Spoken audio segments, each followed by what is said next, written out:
बिस्मिल्लाहिर्रहमानिर्रहीम। अस्सलाम वालेकुम प्यारे बच्चों, उम्मीद है आप सब लोग खैरियत से होंगे, ठीक ठाक होंगे। आज मेरे पास जमात दोम की उर्दू की किताब है और इसमें से हम सबक नंबर 7 पढ़ेंगे। सबक नंबर 7 है हज़रत उमर फ़ारूक। उमर फ़ारूक की सबसे पहले हम रीडिंग करेंगे। मुसलमानों के खलीफा दोम, खलीफा क्या होता है? हुक्मरान। मुसलमानों के खलीफा दोम हज़रत उमर फ़ारूक है। आप ज़माना जहालियत में अरब के पढ़े लिखे लोगों में शामिल थे। आप अपने अदल इंसाफ की वजह से बहुत मशहूर थे। आप इतने बहादुर और जंगजू थे कि लोग आपके गुस्से के डर से आपका सामना करने से घबराते थे। आपका सामना करने से यानी कि आपके सामने आने से या फिर आपका मुकाबला करने से घबराते थे। दूसरा पैराग्राफ है इस्लाम लाने से कबल यानी इस्लाम लाने से पहले आप रज़ियल्लाहु इस्लाम के बहुत बड़े दुश्मन थे। हुज़ूर पाक सल्लल्लाहु अलैहि वसल्लम ने आपके मुसलमान होने के लिए अल्लाह ताला से दुआ की। जब आप मुसलमान हुए थे रसूल पाक सल्लल्लाहु अलैहि वसल्लम आपके इस्लाम कबूल करने से बहुत खुश हुए और मक्का के काफिर सरदारों के हौसले पस्त हो गए यानी कि वो हिम्मत हार गए।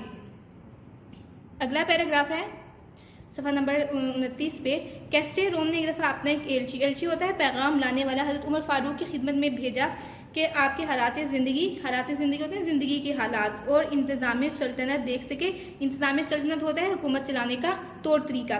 जब वो मदीना मुनव्वरा पहुंचा तो वहाँ के लोगों से पूछा, दरियाफ्त की यानी पूछा कि तुम्हारा बादशाह कौन है? वो कहने लगे हमारा तो कोई बादशाह नहीं, अलबत्ता एक अमीर है जो कि शहर से बाहर गया हुआ है। वो कासिद आपकी तलाश में बाहर निकला तो क्या देखता कि आप रज़ियल्लाह धूप में गर्म रेत पर सोए हुए हैं और कोई चौकीदार भी नहीं है। ये देख कर वो सख्त मुतजिब हुआ यानी हैरान हुआ और इस नतीजे पर पहुंचा कि हज़रत उमर फ़ारूक अदल करते हैं, इसी वजह से बेखौफ सो रहे हैं। हमारा बादशाह जुल्म करता है इसीलिए वो खौफसदा और परेशान रहता है। हज़रत उमर की ज़िंदगी बहुत सादा थी और आप रज़ियल्लाह कच्चे मकान में रहते थे।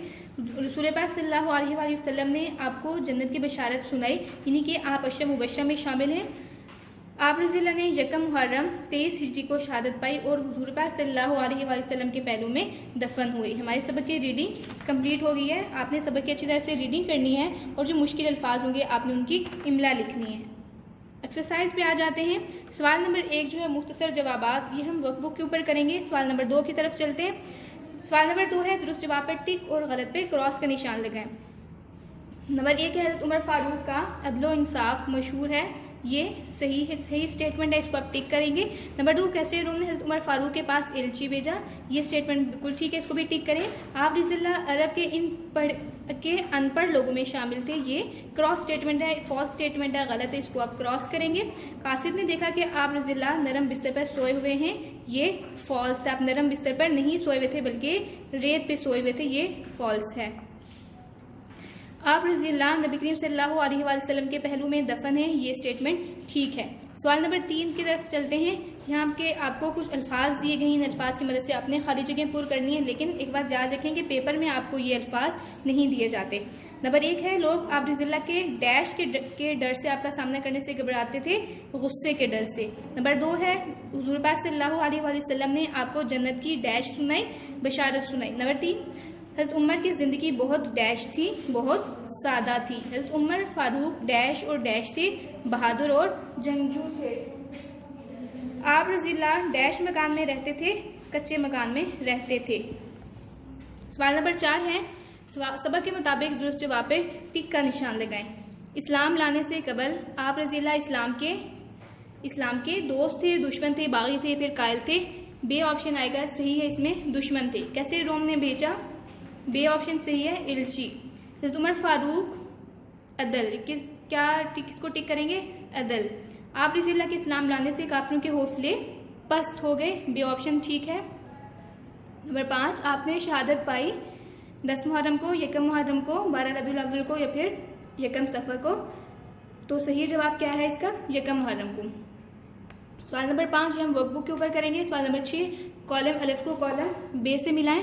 कैस्टे रोम ने एलची भेजा, पहले को आखिरी के साथ मिलाएंगे। आप रज़ियल्लाह को जन्नत की बिशारत दी गई, आपको जन्नत की बिशारत दी गई। हज़रत उमर क्या करते थे? अदल करते थे और आप रेत पर सो रहे थे, आप रेत पर सो रहे थे।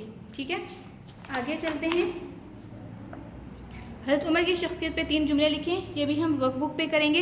ग्रामर का है इसम की अक़सामानी के लिहाज से, इसम की 2 अक़साम है, इसमें मारफा और इसमें नकरा। इसमें मारफा क्या होता है? किसी ख़ास चीज़, जगह या शख्स के नाम को क्या कहते हैं? इसमें मारफा। मसलन असलम एक तालिब इल्म है, तो यहाँ पे असलम क्या है? एक ख़ास शख्स का नाम है। असलम क्या है, यहाँ एक ख़ास शख्स का नाम है, तो असलम को क्या कहेंगे, इसमें मारफा।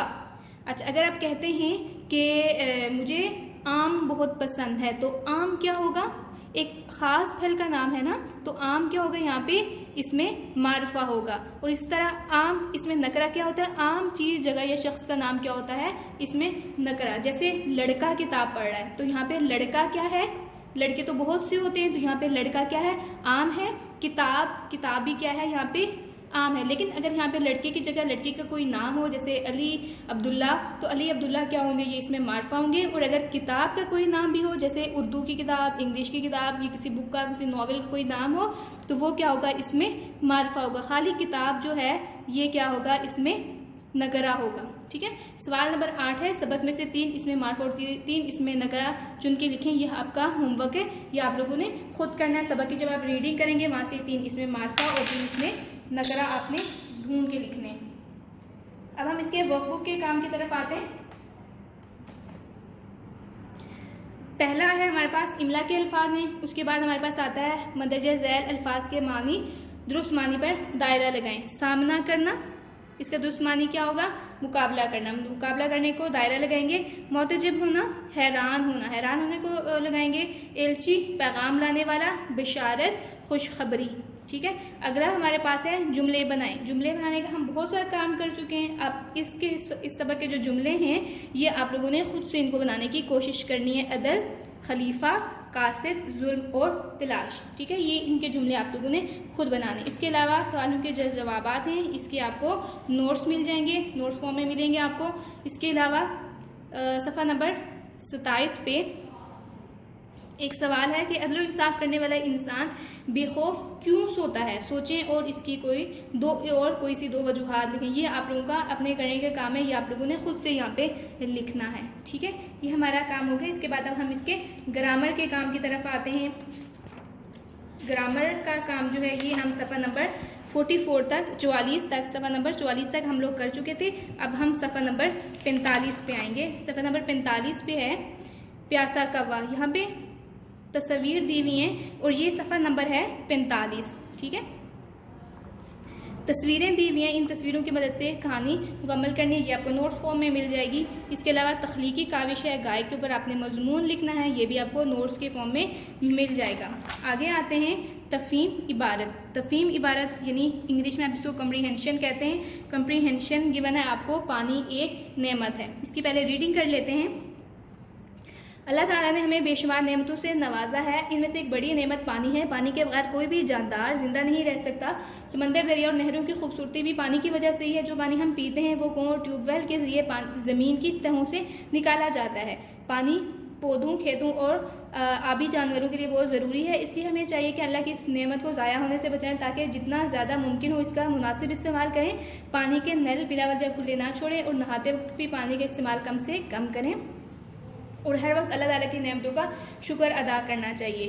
आपको पता है प्यारे बच्चों कि अल्लाह ताला ने हमें बेशुमार नेमतों से नवाजा। अल्लाह ताला ने हमें बेशुमार नेमतें दी हुई हैं। अगर हम उनका शुमार करना चाहें तो हम उनका शुमार नहीं कर सकते। अल्लाह ताला ने हमें एक मुकम्मल जिस्म दिया है, ये भी अल्लाह की बहुत बड़ी नेमत है। अल्लाह ताला ने हवा, पानी और उसके अलावा खाने पीने की इतनी चीज़ें अल्लाह ताला ने पैदा की, ये सब अल्लाह की नेमतें हैं। तो इसी तरह पानी भी अल्लाह की एक बहुत बड़ी नेमत है। तो हमें इस नेमत के लिए अल्लाह ताला का शुक्र अदा करना चाहिए और पानी को ज़ाया होने से बचाना चाहिए। ठीक है, घरों में पानी को बिला वजह इस्तेमाल ना करें, नल के खुले ना छोड़ें। जब आप शॉवर लें, जब आप नहाएं तो पानी ज़्यादा इस्तेमाल ना करें। ठीक है, आगे आ जाते हैं। दुरुस्त जवाब पर टिक का निशान लगाएं। डैश पौधों, खेतों और आबी जानवरों के लिए बहुत ज़रूरी है। तो क्या चीज़ बहुत ज़रूरी है? पानी। नंबर 2, पानी के डैश बिला वजह खुले ना छोड़ें, नल। आगे सवालात पे आ जाते हैं, अगले सफ़े पे। पहला सवाल है अल्लाह के दिए हुए नेमतों में से 3 के नाम लिखें। अल्लाह ताला ने हमें बेशुमार नेमतों से नवाजा है। आप कोई भी 3 नेमतें आप लिख सकते हैं। जैसे यहाँ मैंने लिखा है मौसम, रोशनी, हवा, पानी। इसके अलावा मैंने आपको बताया कि अल्लाह ताला ने हमें एक पूरा ख़ानदान दिया है, ये भी अल्लाह की बहुत बड़ी नेमत है। अल्लाह ताला ने हमें एक मुकम्मल जिस्म दिया है, ये भी अल्लाह की बहुत बड़ी नेमत है। तो आप कोई सी भी 3 नेमतों के नाम यहाँ पे लिख सकते हैं। ठीक है, नंबर 2 है क्या पानी के बगैर कोई जानदार जिंदा रह सकता है? तो इसका क्या जवाब होगा? नहीं, पानी के बगैर कोई जानदार जिंदा नहीं रह सकता। ठीक है। नंबर 3 है समंदर, दरिया और नहरों की खूबसूरती की वजह किस वजह से है? समंदर, दरिया और नहरों की खूबसूरती पानी की वजह से है। ठीक है। नंबर 4 है ट्यूबवेल और कुएं किस काम आते हैं? ट्यूबवेल और कुएं पानी निकालने के काम आते हैं। ठीक है। ये जो कॉम्प्रीहेंशन के जो क्वेश्चन आपको गिवन है, इनके आंसर आपने कहाँ से देख के लिखने? पीछे जो पैराग्राफ दिया हुआ है उसमें से आपने देख के लिखने हैं। ठीक है। आगे आ जाते हैं अगले सफ़े पे, सफ़ा नंबर 49 में हमारे पास है मनफी जुमले। मनफी जुमले कौन से होते हैं? जिनमें नहीं आ रहा होता है वो मनफी जुमले होते हैं। जैसे मनफी जुमला क्या है? नहीं लगाकर जुमले दोबारा लिखें। जैसे मेरे पास 2 कलम हैं। ठीक है। तो इसका मनफी जुमला कैसे बनेगा? मेरे पास 2 कलम नहीं है। फूल सुर्ख रंग का है, तो मनफी जुमला कैसे बनेगा? फूल सुर्ख रंग का नहीं है। बच्चा पानी पी रहा है, बच्चा पानी नहीं पी रहा। मैं किताब पढ़ रहा हूँ, मैं किताब नहीं पढ़ रहा। तो ये क्या हो गए? मनफी जुमले हो गए। बाकी जो हैं ये आप लोगों ने खुद से करने। ठीक है।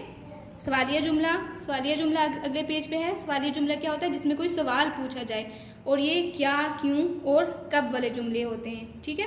और क्या, क्यों, कब ये हम जुमले के शुरू में लगाते हैं, और जब ये का, क्यों, कब ये सवालिया जुमला होता है तो उसके आखिर में हम एक सवालिया निशान भी लगाते हैं, जो ये निशान है। ठीक है।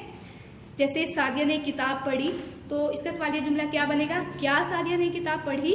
और एंड पे मैंने आपको क्या बताया? आपने ये सवालिया निशान भी लगाना है। जाहिद शरबत पीता है, जाहिद शरबत पीता है, और इसके एंड पे क्या होगा? सवालिया निशान भी लगाएंगे आप। अगला है मैंने खाना खाया।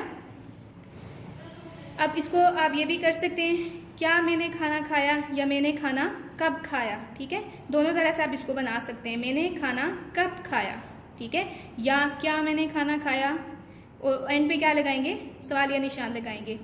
आज बहुत ज़्यादा सर्दी है, क्या आज बहुत ज़्यादा सर्दी है, क्या आज बहुत ज़्यादा सर्दी है, और आखिर में क्या लगाएंगे? सवालिया निशान लगाएंगे। बाकी जो हैं ये आप लोगों ने खुद से करने। ठीक है।